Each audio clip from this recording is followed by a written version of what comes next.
Morning, જય શ્રી કૃષ્ણ, જય માતાજી. સ્વાગત છે તમારા બધાનું મારા એક ફ્રેશ વિડીયો બ્લોગમાં. આજની દિવસની શરૂઆત સાહેબ મારી નકલ કરી. આજની દિવસની શરૂઆત કરી દઈએ.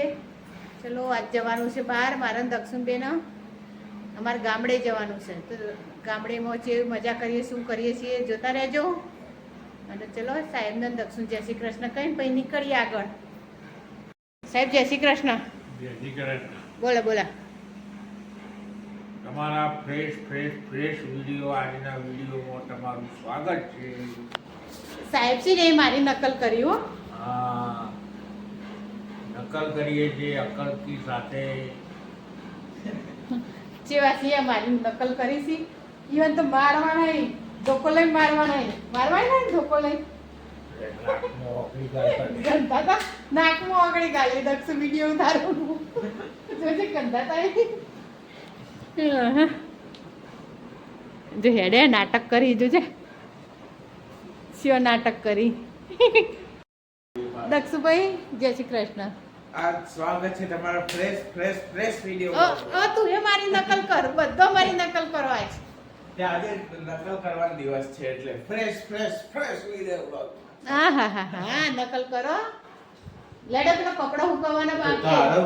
મારે હુકવાના હોય. ચમ મારામાં પાવર નહીં, મારી ફરજ આવી ગઈ. આમાં મૂકવાની એટલી ફરજ. હજુ પોતું હુકવાડી નહીં પણ બે અડધો કલાક. અડધો કલાક પેલો આગળ રાહ જોઈ રહી બધો આપણો. ચલો તો કોમ નહીં ને રાહ જોઈને ફરે મારા પૂજા પહેરીને નીકળી આવો. હા હજુ મેં કપડા નહીં હુકવાના બેટા. હજુ તો પેલું ઉકોણ હજુ હુકવાણી નહીં, પોતું પંખો કર્યો તો નહીં હુકવાનું.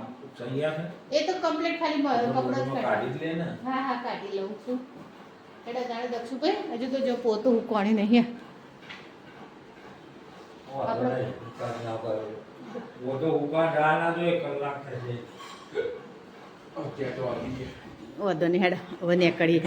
આપણે તૈયાર થઈ ગયા હવે બહાર જવા માટે. ચલો સાહેબના આજ ઘેર રાખવાના હો. જય શ્રી કૃષ્ણ. જય શ્રી કૃષ્ણ. આજે રાખ ઘેર. હું દક્ષુ બે જવાના છીએ આજે. ફિટ થઈ ગયો થોડું. તમે જોઈ શકો છો અમે અમારા રાજપુરમાં એન્ટ્રી કરી લીધી છે હવે. આ અમારું રાજપુર ગામ. હા આવી દુકાનો બધી બનેલી. આ ફેક્ટરી કંઈક નવી બની લાગે હો દેખશો. સારી આ બધી ફેક્ટરીઓ રાજપુરમાં આવી એટલે ફેક્ટરીઓ દેખાય નહીં.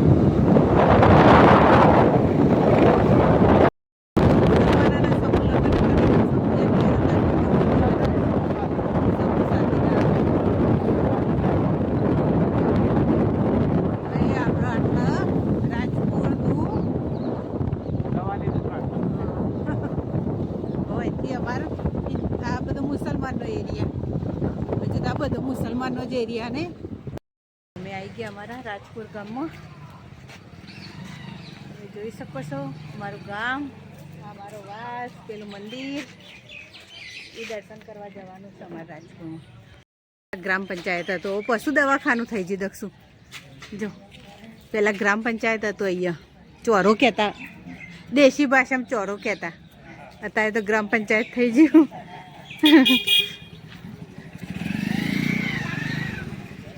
આ ગ્રામ પંચાયત અને અમારો વાસ અને અમારું ગામ છે. પેલું હમે રામજી મંદિર. જો અમારું મંદિર, આ અમારો વાસ. અહીંયા ઘર બને, ઘર તોડી કાઢ્યું, એ નવું ઘર બને છે.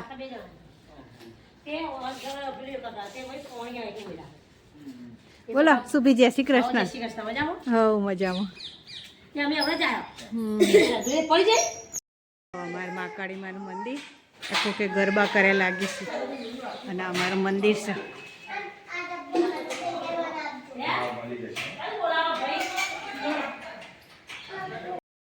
બર્તન કરી લીધા ને હવે જઈએ ઘરે.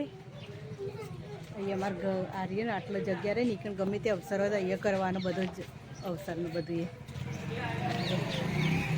એ અમારા વાસમાં આટલી જગ્યા છે. બાકી બધું પોકળ મોકળ બધું સહવાસમાં.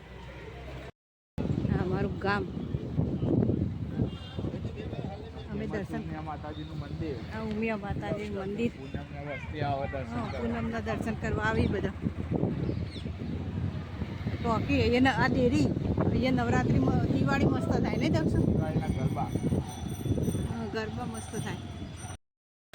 જો ગયા બસ આપી રહ્યા ગોળ મને તો દક્ષુ ને તે પેલું હોઠેથી હતું ને તે ગોળ મને તો દક્ષુ ને અહીંયા ગોળ ચડાવી દઈએ ગયા બસ આપી રે. અહીંયા ગમે તેવું ગોળ થઈ ગમે તે થયું હોય ને તો આની બાધા રાખો ને એટલે મટી જ જાય છે આ ગયા બસ આપી રે. એટલે મેં એ બાધા રાખી હતી દક્ષુની તે જો ગોળ લઈ લીધો છે હવે ચડાવી દઈએ અહીંયા ગોળ. જો ગયા બસ આપીનું મંદિર.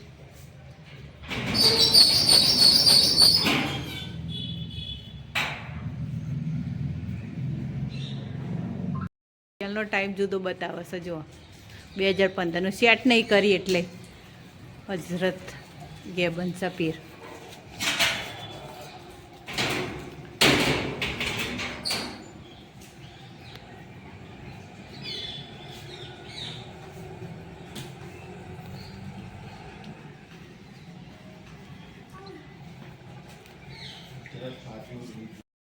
રસ્તામાં હોલ્ડ કરે વર્ત પેલા ઝુલાસણ જેવો ઝુલાસણથી પાછું પતા 4 વાગ્યા સુધી તો ઝુલાસણ રહ્યો અને હવે નીકળ્યા છીએ ઘેર જવા.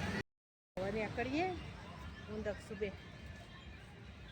રાજપુર જઈને રાજપુરથી દર્શન કરી ઝુલાસણ જેવા ઝુલાસણથી પછી હવે ઘરે નીકળ્યા છીએ હું દક્ષુબે. અને મારા ભત્રીજી આવી હતી તો કીધું હેડા ભાઈની ખબર કાઢવા જઈએ એટલે ખબર કાઢીને હવે હેડ્યા છીએ ને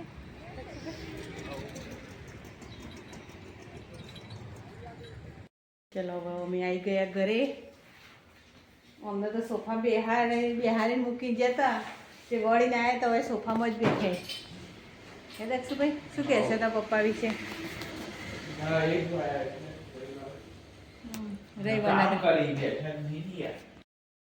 રવિવારનો દિવસ એટલે અમારે કરિયાણું લાવવાનો દિવસ નહીં દક્ષુ? રવિવારના દિવસે કરિયાણું લાવી દેવાનું જે લાવવું હોય. મૂકાઈ કણ બેસન ના ના બધું મૂકવું હવારે કરે બધું હરખું. હાબુન પાવડર ને શેમ્પૂ બાથરૂમમાં જોયા અમે ઘેર આવ્યા ને ત્યાં અમારા ઘરની હાલત આ ભાઈ હોય ખાટલો પાથરીને ઊંઘ્યા અને સાહેબે તો જોજો ઘરની હાલત કેવી કરી દીધી છે અમારા. હજુ તો કપડાં બહાર મૂકવા દક્ષુભાઈ. દક્ષુભાઈ તો પંખો ચાલુ કરી અને ઓઢીને ઊંઘ્યો. બોલો એક બાજુ ગરમી લાગે ને એક બાજુ ઠંડી લાગે ને દક્ષુ? બહાર વાદળ હોય તો ગરમી લાગે છે અને આમ પછી ઓઢીએ ને એટલે પછી ગરમી લાગે છે અને આમ ઠંડી લાગે છે એવું થયું. દક્ષુ હવે ગરોડી નીકળવા મળી છે પાછી એટલે ઉનાળો આવી ગયો પાછો. કાલ તો ગરોડી આટલા નીકળી દઈ એટલે ઉનાળો આવી જાય એટલે હવે ગરોડીઓ બહાર નીકળશે બધા.